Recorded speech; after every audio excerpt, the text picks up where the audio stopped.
اور جو امپاسبلٹی تھی غالباً آؤٹ سائڈر لوگوں کی کہ وہ آئیں اور بلڈ کریں اسٹیٹ کو، خاص طور پہ ملٹری کے ذریعے، اور اس کو ایک پروفیشنل فائٹنگ فورس میں تبدیل کریں. ایسا نظر آتا ہے کہ عراق اور افغانستان میں جو فوکس تھا وہ ریکروٹ کرنے میں تھا اور لوگوں کو ٹرین کرنے میں تھا، نہ کہ انسٹیٹیوشنز کو بلڈ کرنے میں. اس لیے جو کرپشن تھی وہ بہت زیادہ ہوئی، اور جو کیریئر پروگریشن اور اکاؤنٹیبلٹی ہے وہ یہاں ان دونوں علاقوں میں، عراق میں اور افغانستان میں مسنگ تھی. نیکسٹ ٹائم جو سٹوری ہوگی وہ non payment of soldier salaries کے بارے میں ہوگی.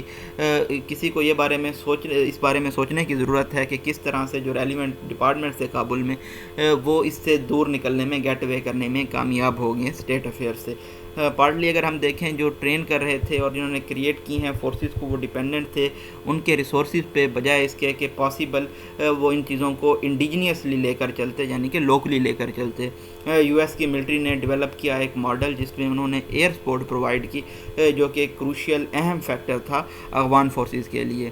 Hence as widely read wall street journal اگر آپ پڑھیں تو اس میں یہ لکھا گیا ہے کہ کوئی کولیپس جو ہوا ہے افغان فورسز کا، یہ پوائنٹ کرتا ہے کہ جب امریکن فورسز نے پل آؤٹ کیا اپنی ایئر پاور کے ساتھ، تو جو افغان فورسز تھی فار آف آؤٹ پوسٹ پہ وہ زیادہ دیر ہیلڈ نہیں کر پائیں کیونکہ ان کے پاس سپلائز ختم ہو گئی. یہ ایک ریزن ہو سکتی ہے، اسٹورین میں کہا گیا ہے، اور سولجر نے اس طریقے کو ایزی پایا اور انہوں نے فائٹ میں سرنڈر کر دیا. اور جو زیادہ اہم بات تھی انسٹیٹیوشن بلڈنگ میں وہ تھا کیا، انٹائرلی مسنگ تھی، وہ سولجرز کو ٹرین کیا جانا تھا. یعنی کہ سولجرز کو ٹرین کیا جا رہا تھا ادارے بنائے بنا، ڈیلیبریٹری جان بوجھ کر، یا پھر اور یہ تمام کیا گیا ہے عالمی فورسز کی جانب سے. For there was constant talk of low morale کی بات ہو رہی ہے، میرٹ کی بات ہو رہی ہے. جو ایزی ٹرم ہے بینڈی، جس کے بارے میں ڈسکشن ہو سکتی ہے، وہ کمپلیکس ہے لیکن ان پیک کیا جانا اس کو ضروری ہے. یہ لنک ہے پروفیشنل آؤٹ فٹ کے ساتھ، اور سینس آف پرپز اور جو آئیڈینٹیفیکیشن ہے ریلیشن شپ کی سوسائٹی کے ساتھ. یہ تمام چیزیں مسنگ تھی عراق میں، جہاں پہ یو ایس ٹرینڈ ملٹری نے کولیپس ہوئی ہے آئی ایس کے اسالٹ کے سامنے، اور اب یہ ہوا ہے افغانستان میں. اگر ہم اس کوٹ کو دیکھیں ایک پیپر پہ عراق آرمی کے، انہوں نے کہا گیا ہے کہ جو ہال مارک ہے پروفیشنلزم کا وہ ٹرسٹ ہے، اعتماد ہے، اور عراق کی آرمی میں 2014 میں یہ چیز موجود نہیں تھی، اعتماد موجود نہیں تھا. ان کے جو لوگ تھے وہ ان پہ اعتماد نہیں کرتے تھے، جو ان کے ممبرز تھے وہ ایک دوسرے پہ اعتماد نہیں کرتے تھے. یہ جو ایگریمنٹ تھا امریکنز اور افغان طالبان کے درمیان، اس نے وائلنس کو انکریز کیا ہے گورنمنٹ انسٹالیشنز کے خلاف، اور جو پیپل ہیں وہ بھی اس میں ایک اہم فیکٹر رہے ہیں. اس میں ٹول ہے لوگوں کا اور جو رجیم ہے اس کا بھی. But not all the blame can be laid on the door of outsiders, لیکن جو تمام الزام ہے وہ بیرونی قوتوں پہ نہیں لگایا جا سکتا.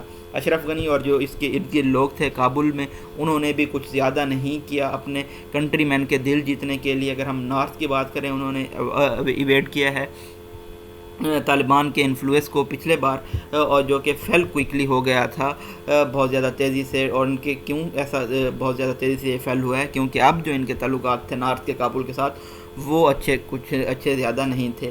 اگر ہم بدخشاں کی بات کریں تو گورنمنٹ کی ٹروپس نے فائر کر دیا تھا پروٹیسٹرز کے اوپر جو کہ ڈیمانڈ کر رہے تھے واٹر اور الیکٹریسٹی، یہ رپورٹ کیا گیا تھا واشنگٹن پوسٹ میں. اگر ہم مزار شریف کی بات کریں 2017 میں ایک گورنر کو فائر کر دیا گیا تھا غنی کی جانب سے. یہ ایک ایسا موو تھا جس نے آرمی کنفلکٹ ہونے جا رہا تھا لوکل ملیشیاز کے درمیان اور فیڈرل ٹروپس کے درمیان.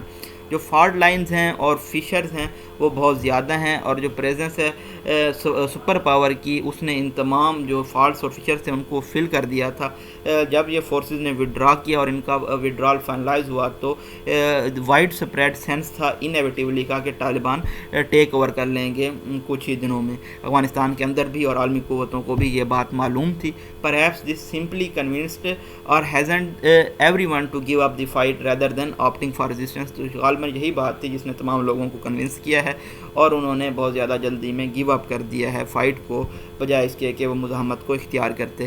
انڈیڈ ایز ٹائم پاسز، بے شک جیسے جیسے وقت گزر رہا ہے مور ڈیٹیلز آئیں گی، نہ صرف اس بارے میں کہ کیا ہوا ہے ڈسٹرکٹس میں اور سٹیز میں طالبان نے کس طرح اتنی تیزی سے سویپٹ کیا ہے پورے ملک میں، بلکہ اس بارے میں بھی کہ ریجنل پاورز کا کیا رول رہا ہے اس میں.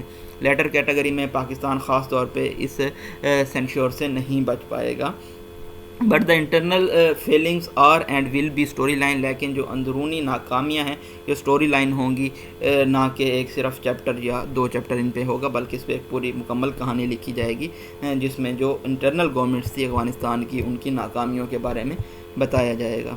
تھینک یو سو مچ، اللہ حافظ۔